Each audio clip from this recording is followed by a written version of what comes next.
Então, pronto. Vamos começar aqui então nossa aula sobre a filosofia analítica, tá bem? É uma aula que está aqui, né, posta em, vamos dizer assim, 11 lições. Né? Nessas lições nós vamos trabalhar a definição do que vem a ser a filosofia analítica, né?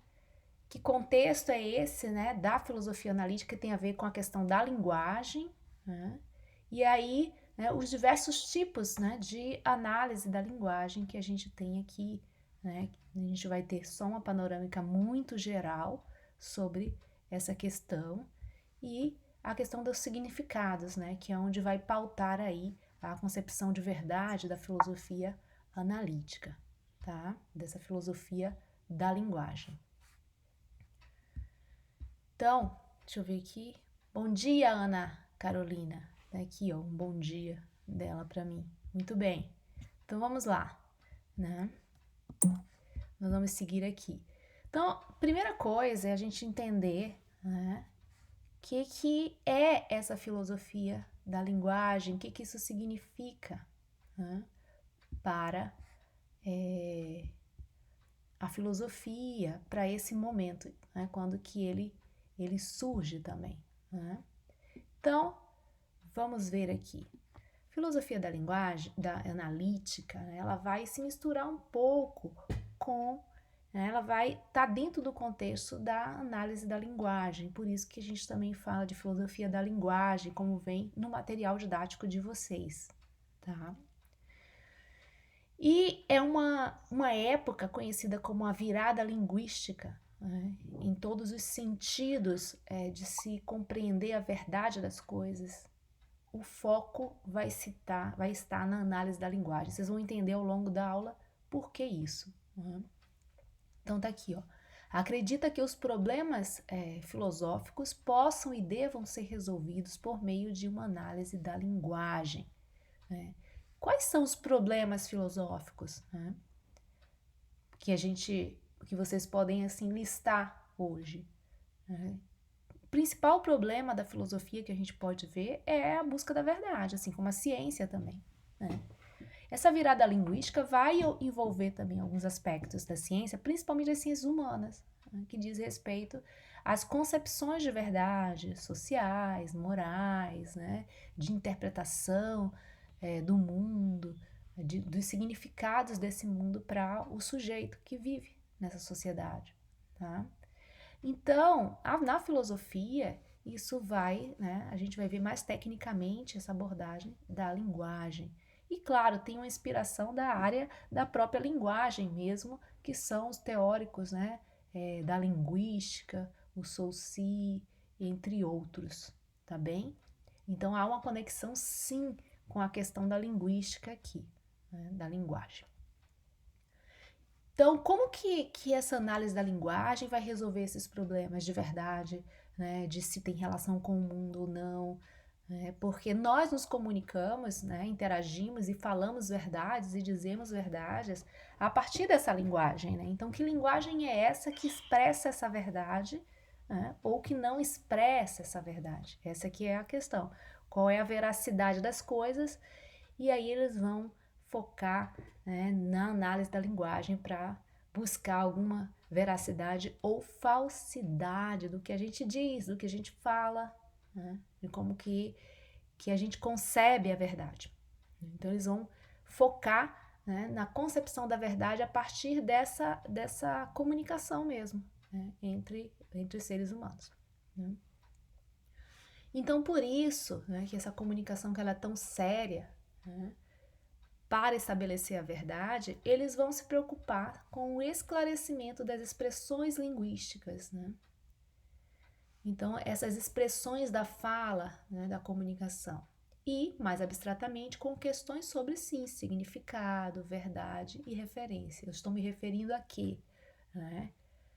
Então, esses três guarda-chuvas importantes, né? O que significa, né? O que se está querendo dizer, né? Se essa estrutura, se essa fala, se essa linguagem ela é verdadeira ou falsa, porque como é que a gente define se algo é verdadeiro ou falso? Né? Ah, professora, eu observo no mundo se algo é verdadeiro ou falso. A gente vai fazer a conferência, a ciência faz isso, né? E na questão filosófica, e nas outras questões, né? E no dia a dia, né? Das interpretações na política, por exemplo, quando a gente vê aí, né, toda esse jogo de palavras e de linguagem do próprio fake news, tá? Que a gente está vivenciando hoje. O fake news é uma manipulação da linguagem, né? E que cria verdades. Cria. A linguagem ela é capaz ela cria enunciados, né, que podem ter veracidade ou não. Como eu vou, né? Como que essa linguagem eu vou saber se isso é verdadeiro ou falso? E aí vem a questão da referência. Estou me referindo a quê? Né? Em que momento, em que contexto? Né? É só as palavras que eu uso? Então, como é que a gente vai interpretar aí esse mundo? E esse mundo aí que nós vivemos, né? Da política, da fake news, esse mundo, né? Que nós interagimos com as pessoas, né? Jurídico principalmente, então isso pega muito o campo jurídico, porque é muito sério, né? Como as coisas são postas e ditas, né? Então a gente tem aí, por exemplo, né?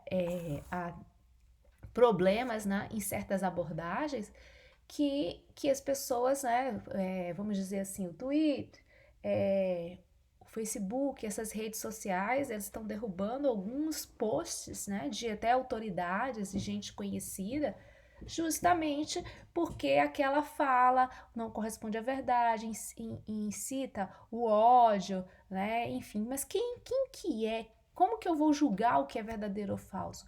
Como que eu julgo se essa fala ela tá tendo uma ação, vamos dizer assim, preconceituosa ou incitando ódio? Ela é uma ação, não é só uma fala, né? Então, é um post, né, ou algo que a gente escreve, impõe, né, alguma ação, né? A linguagem também é uma ação, são essas questões, né, que é esse momento aí, né? Como se entendia a linguagem e como se percebe como que ela é forte, como que ela atua até na criação de verdades, que é o que a gente está vendo mais fortemente agora, tá? Então isso é bem interessante pensar aí nesse contexto, né? Então tá aqui, ó. Ela vai essa virada linguística, né, que é também conhecida aí esse momento da filosofia e no conhecimento humano, ela vai acontecer do século XIX para o século XX. E você veja que nós estamos agora no XXI e a gente está, né, com muitos impactos em relação a essa linguagem interferindo, né, veja só, em eleições, né, grandes eleições no mundo, como nos Estados Unidos, como, né, no Brasil também.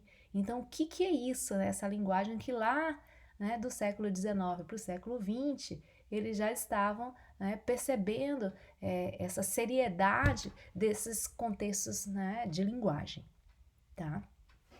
Então, a gente vai ver aqui o passo a passo de um pouco da evolução, né, desses momentos aí, né, de entender essa linguagem, né, como, né, com essas resoluções aí, né, dos problemas filosóficos e dos contextos de verdade. Então, olha só, né, concepção tradicional, né, que entende a atividade filosófica como atividade a priori, certo? A priori que vem primeiro, né? E aí a validade das coisas não dependem da experiência, né, como na ciência. Né? A filosofia, a validade de um enunciado, como que se dá? Né? A gente viu, né, Aristóteles, por exemplo, trata lá do silogismo, né, da estrutura lógica do pensamento, né, até chegar a uma conclusão, a uma premissa. Né? Ótimo, mas como que isso se dá? Né? Será que essa lógica aristotélica garante só essa estrutura garante a verdade? Não, né? Porque a gente até viu na lógica aristotélica que tem falácias, né? São mentiras lógicas, né? Que estão dentro de uma estrutura fixa, né? Até na própria filosofia, que o resultado final ele vai ser falso, né? Por mais que a estrutura do pensamento esteja correta, tá? Então, né, a virada linguística aqui, da análise da linguagem, vai tomar, né, como a priori, né, para entender, então, a validade das coisas, a partir, então, da própria análise da linguagem, da estrutura que está sendo posta ali, e não, né, como a ciência faz, que ela, né, vai e verifica na experiência. Dentro da filosofia, nós precisamos resolver isso dentro da própria estrutura do pensamento, né? Então, a compreensão se dá por meio da análise, da explicação dos conceitos e da possibilidade de se defrontar com outras posições. Então, isso aqui é filosofia. Filosofia é, essencialmente, né, essa briga de argumentos, a construção desses conceitos. Então, a verdade, então, dentro da filosofia, ela vai ter que ser dada a partir dessas relações, né? E é isso, são relações, claro que relações conceituais e como que se dá a construção dos conceitos? A partir da linguagem, né? Então, essa linguagem aí tem um papel bem importante, né? E aí a gente vai passar agora para os tipos de análise dessa linguagem, tá? Então, essa parte aqui mais técnica, né? Complexa, profunda aqui, que a gente vai ver, né? Mas que vocês, assim, respirem fundo e vamos com calma, tá? Porque esse assunto aqui é um assunto bem pesado para vocês, tá? Então, vamos relaxar e vamos ver o que a gente consegue, assim, de fato, absorver, né, desses tipos aqui que a gente vai falar aí dessa aula, tá? Então, o primeiro tipo de análise pode ser chamado de atomismo lógico, tá? Então, atomismo lógico envolve aqui, ó, eu coloquei aqui Frege, que é o que está no texto de vocês, tem o Russell, o Wittgenstein. Quem vai lançar a discussão sobre linguagem na filosofia, linguagem em verdade, é o Wittgenstein, tá? Ele é o mais antigo, o Russell e o Wittgenstein. O Wittgenstein desenvolve isso bastante, e vai contribuir, a gente vai ver ao longo da aula de hoje, algumas contribuições que vêm do Wittgenstein, não vai estar definido lá, mas depois, estudando ele em separado, vocês vão perceber como ele contribui para isso. E a biografia dele é bem interessante. O Frege ele é mais técnico, né? Então, o que acontece no atomismo lógico, né? Ele vai tratar do sentido das ideias, vai pensar no construir uma linguagem formal, né? Questões sobre o que e como nós podemos conhecer, o que nós podemos conhecer, né? E como nós podemos conhecer. Então, nós podemos conhecer a água, nós podemos conhecer o céu, podemos conhecer a lua, podemos conhecer, né, as árvores. E como nós conhecemos isso, né? Como que... E aí vem a linguagem, como eu vou dizer e falar sobre isso. Eu vou expressar esse conhecimento para o outro. E aqui o Russell e o Wittgenstein, eles vão falar na crença de que o mundo opera de tal modo que nenhuma parte pode ser descoberta sem que o todo seja conhecido primeiro. Veja, estou falando da linguagem. Então eles estão dizendo, uma partezinha não é capaz de me fazer conhecer. Só ela. Eu preciso ter noção do todo, conhecer o todo, e aí sim eu vou poder falar das partes. Isso é bem sério, tá? E isso aqui, vamos dizer assim, vai nos mostrar a base, né, equivocada que a gente lida, por exemplo, com as fake news.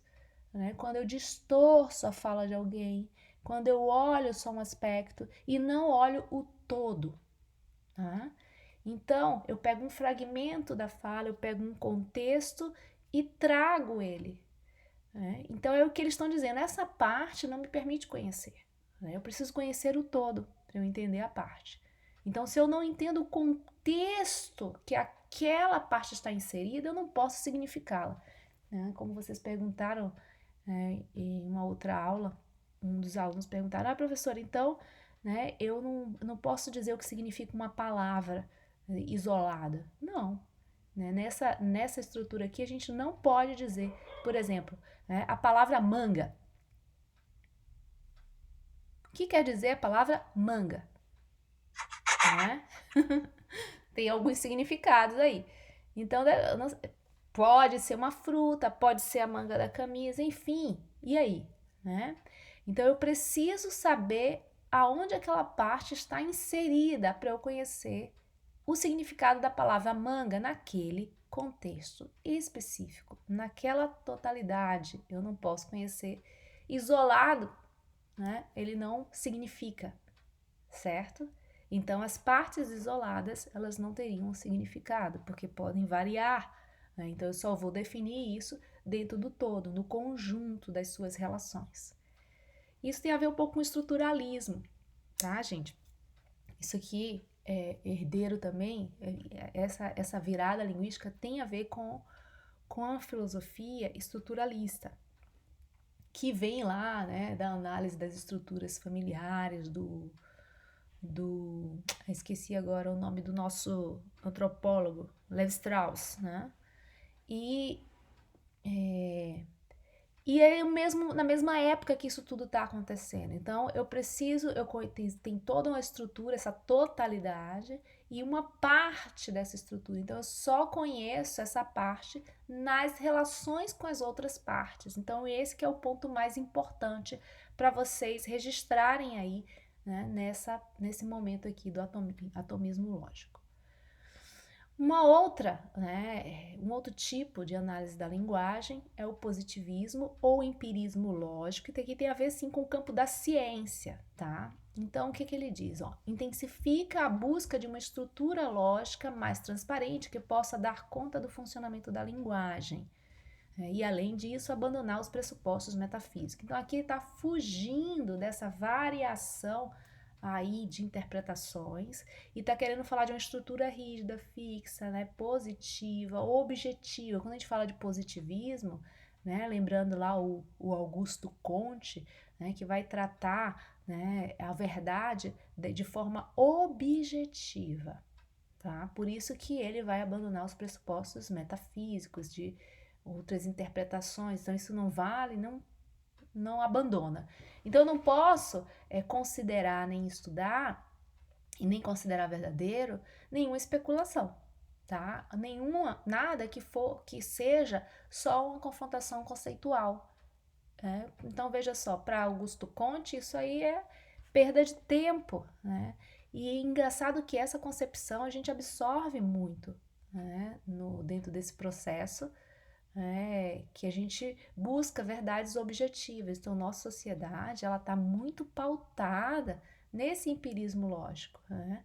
Veja que ela está pautada nesse empirismo lógico, nessa objetividade, mas ao mesmo tempo essas ideologias, né, mais fortes, né, se utilizam lá das fake news, né, porque não vai permitir outras interpretações e dão as interpretações que querem, fragmentando ali, né, a linguagem, fragmentando ali a fala, fragmentando ali a notícia e expondo só uma parte, sem contexto, né? Então, a gente vê aí essas abordagens diferentes. Eu quero dar um tratamento objetivo a algo que foi alertado lá, que é algo que requer entender contexto, né? Então, há uma briga aí teórica e também, vamos dizer, as brigas ideológicas, políticas que a gente vê nesse sentido. Os argumentos que se usam para defender algo como verdadeiro ou falso. Então, é esse positivismo ou empirismo lógico que está aqui no campo da ciência, entende a linguagem, que a linguagem, em vez de descrever, deve usar uma fórmula convencional. Então, quer dizer, um modelo, estrutura de fala, né? Então, está tentando ver a objetividade, o que é objetivo e validar somente isso, tá?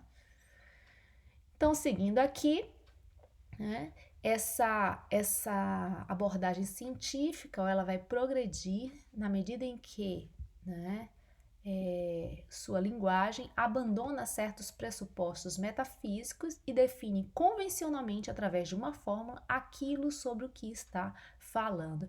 E aí essa fórmula é a lógica. Lembra do silogismo lá do Aristóteles, né?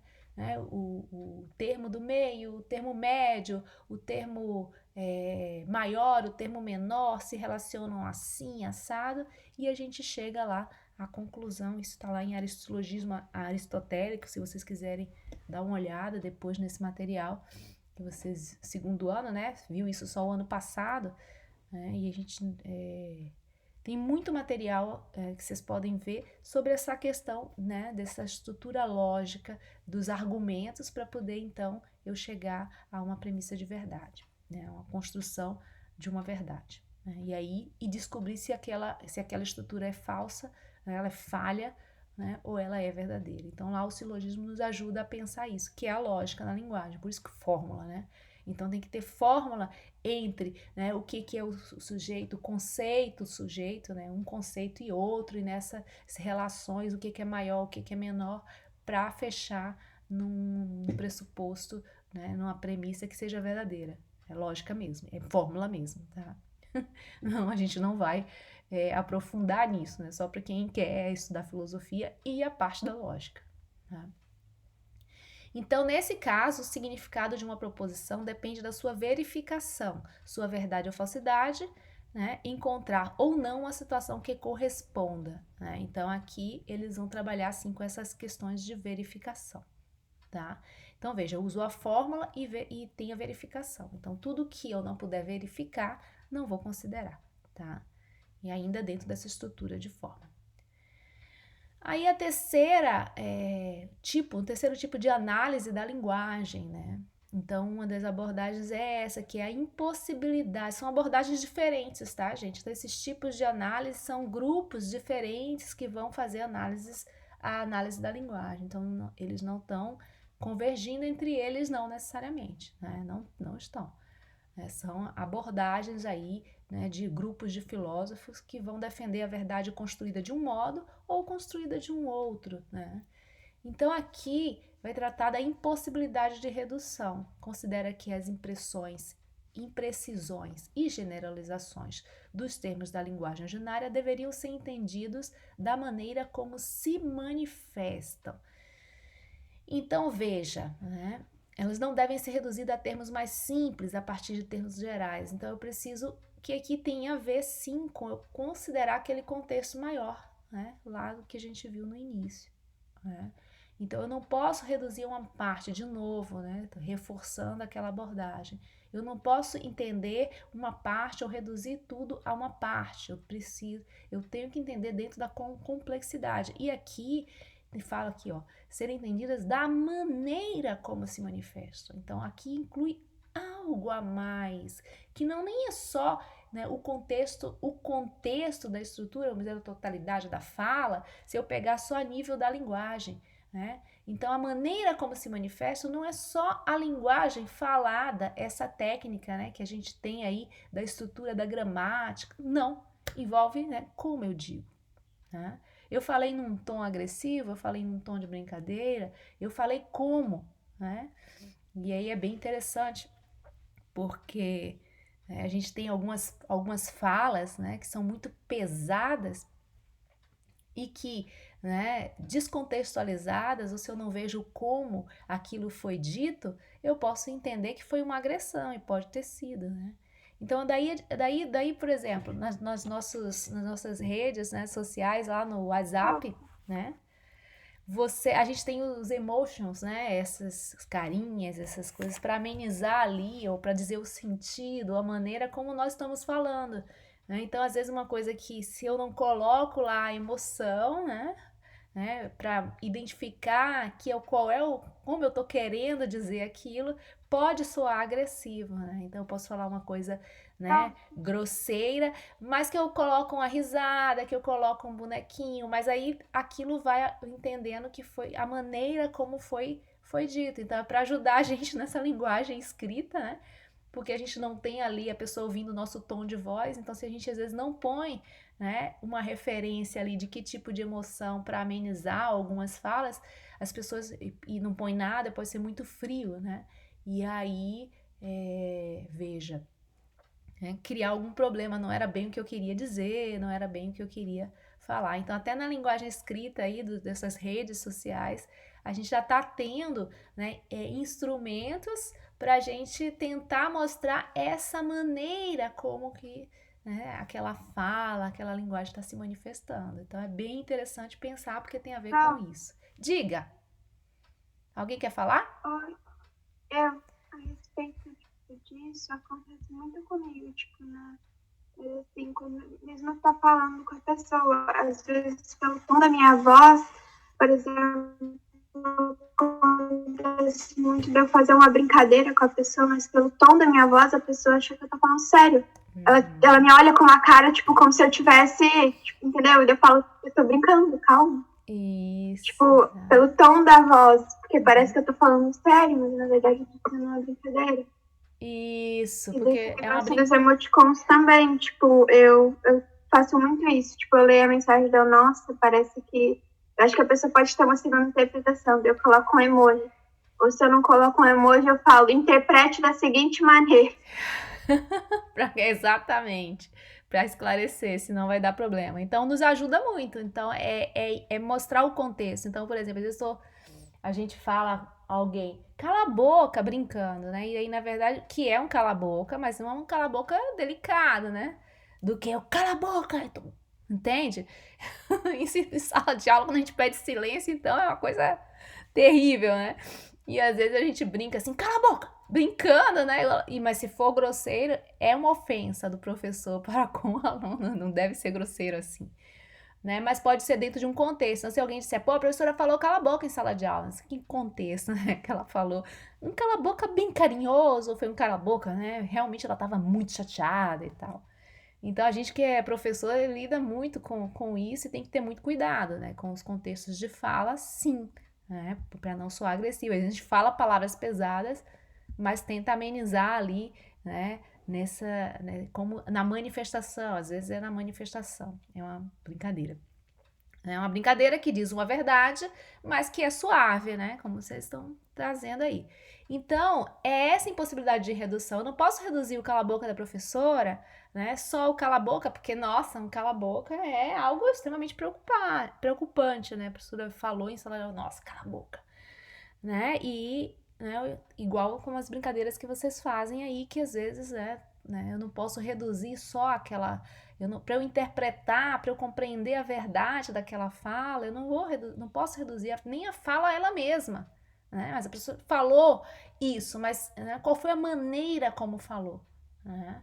Então a pessoa, ela pode falar o que ela quiser, né? Vamos dizer assim, nas redes sociais, gravar um vídeo ali, né? Político, eu tô ali revoltada, chateada com as questões, vamos dizer, que estão acontecendo e tal, mas aí a maneira como eu manifesto, o tom como eu manifesto, né, como a gente está vendo aí o caso né, da blogueira, ele é um tom agressivo, né, é um tom de ameaça, essa que é a questão, né? Ou é só uma manifestação, uma crítica, né? Mas ou está surtindo como uma ameaça. Então, essas são as questões que precisam ser vistas, né? Que dentro da área jurídica, a análise da linguagem é muito séria. E você vê aí toda, né? Isso envolve questões jurídicas, tá? Então, se desenvolve bastante. Não tem outros teóricos da filosofia e da filosofia jurídica que vão trabalhar mais seriamente essas questões, nessa subjetividade na verdade, pode ser uma coisa muito objetiva, né? Tá claro que foi uma ameaça, tá claro que não foi uma ameaça. Então eu não posso só focar na análise do texto só que foi dito, entende? Tem que analisar todo o contexto, né? Que é muito maior. Então é um assunto difícil assim, mas é um assunto muito prático da nossa vida, né? Talvez a linguagem que a própria filosofia analítica ela usa, né, dificulta a gente, né, às vezes está entendendo claramente o que eles estão discutindo, mas diz respeito a essas questões que são muito atuais. Né? Então, olha só, aí aqui entre o Wittgenstein, por exemplo, ó, vocês estão vendo aqui, os jogos de linguagem são jogos de linguagem, né? Então, né, essa abordagem procura considerar esses jogos. E esses jogos são jogos que a política está usando hoje para criar verdades que são falsas, né? E para a gente entender também, não, eu falei, e esse discurso de que a gente está dizendo, eu tenho que ter liberdade de expressão. Né? Sim, eu tenho que ter liberdade de expressão, mas eu não tenho liberdade para ameaçar outras pessoas. Né? Então, qual que é o limite disso, né? Enquanto a minha fala ela é uma liberdade minha, enquanto que ela já é uma ação contra o outro, né? Então isso é muito, muito sério e difícil de pensar. É uma discussão, né? Vamos dizer, do século XX, começa lá e que no século XXI aqui que a gente está vivendo, tá seríssimo discutir esses contextos, esses jogos de linguagem lá que o Wittgenstein já tinha identificado e que hoje tá? É muito sério, né? Então, veja assim, passo a admitir a existência de vários jogos de linguagem com suas regras próprias, irredutíveis umas às outras. Então, cada contexto, cada, né, situação, ela é específica, não dá para eu generalizar, né? Então, a generalização e a simplificação não vai dar nem para fazer nesse caso, né? E aí, uma outra análise da linguagem, um outro viés aqui, ó, é o estudo da linguagem ordinária. Que linguagem é essa? É do dia a dia, tá, gente? É um caráter eminentemente prático da linguagem, né? Então, qual que é a função da linguagem, né? Então, eles vão dizer assim, olha, a linguagem não tem apenas uma função constatativa de descrever as coisas. Então, dizer assim, o celular está em cima da mesa, onde está? Então, ela não serve só a isso, né, para descrição, que é, né, na ciência a linguagem é usada, né, ela descreve as coisas do mundo e busca a verdade a partir dessa descrição. Né? Mas aí, né, dentro desses jogos de linguagem, desses contextos, né, que eu estava trazendo para vocês, ela tem uma função performativa. Né? Então prestem bem atenção nisso. Isso aqui é um ponto bem interessante, faz a síntese aí do que a gente estava discutindo. Então essa função performativa, ela realiza atos mais diversos. Né? Então a linguagem não só descreve a verdade ou o mundo, né, como ela vem sendo usada, mas ela também é uma ação. Isso é muito sério. Por exemplo, né, prometer. Eu prometo algo, é uma ação. Né? A pessoa falou? Sim, ela falou, ela prometeu. E agora, né? Ela prometeu e não cumpriu. Então, né, é uma ação. Né? Aportar, afirmar, negar, cumprimentar. Oi, né? Ameaçar. Né? Então, a linguagem ela tem efeito ela é uma ação também. Então começa a se perceber que ela é uma ação e por isso ela entra no campo também da legalidade, no campo dos limites da vida social, né? Porque essa minha ação de vamos dizer assim, insultar o outro, né? Será que essa minha liberdade ela tá a esse ponto, né? Então, a gente viu ali no final de semana, por exemplo, né, o nosso presidente. Eu vou falar dessas coisas aqui com vocês. O nosso presidente, ele disse que queria, né, bater num jornalista, né, um caso sério aí. E aí, qual o contexto, né? Então, vamos ver, qual o contexto? O que o jornalista falou para ele dizer aquilo, né? Dizer e ameaçar. Né? É uma atitude, um ato de ameaça de ameaça à imprensa, o que significa aquilo. Né? Mas tem que observar o contexto. Será que o jornalista foi mesmo agressivo com ele ao ponto dele responder assim? Né? Ele respondeu assim, ele é uma figura pública, né? Então, enquanto figura pública, muitas coisas da nossa vida e a gente precisa justificar em público. É algo que é de interesse público, não é só da minha vida privada, interfere, né, nas outras pessoas. Então, às vezes eu trato muito esse privado, que também é uma ofensa, eu dizer que vou bater, que eu quero bater no outro, que eu vou bater nele. Né? Mas, enquanto figura pública, é pertinente certas perguntas, certos tipos de exposição? Estou preparado para ser uma figura pública, para minha ação repercutir, né, mínima, de usar ou não usar máscara, né, de uma fala repercutir na população? Eu estou preparado para viver uma figura pública ou eu quero ficar só no meu mundo privado? Né? Então, são questões aí que surgem todo o tempo para a gente, né, analisar esses contextos de fala e essa função aí, que às vezes é a fala enquanto uma ação, né? Então, muitos problemas, né? E aí a gente, para finalizar, nós nos entramos aqui, nós temos 5 minutinhos, o problema da significação. Temos 3 correntes aqui, vão tratar agora do significado, né? 3 correntes constituem-se a partir de diferentes respostas que dão ao problema do significado dessa fala, tá? Que é o que a gente está falando, só para contribuir. A gente falou dos tipos de análise e como que então se trata os significados. Então, dentro da semântica formal, então e aí você entra na questão lá do português, né? O conceito básico de verdade, né? Onde compreender o sentido de uma frase é compreender as condições de verdade da frase. Então, né? ele vai buscar a verdade básica, né? Então, quais são as condições de verdade daquela estrutura, né, de pensamento, de fala que está exposta ali no texto, né? Então, essa é a semântica formal, trabalha com a significação formal, tá? Então, eu vou analisar lá no português, né, a estrutura da frase, se ela está coerente, se ela não está. Eu vou analisar os conceitos que estão relacionados, não estou considerando os outros aspectos, né, que a gente viu ali dos outros significados. Então, essa é a semântica formal, né, as condições de verdade da frase e do texto, né?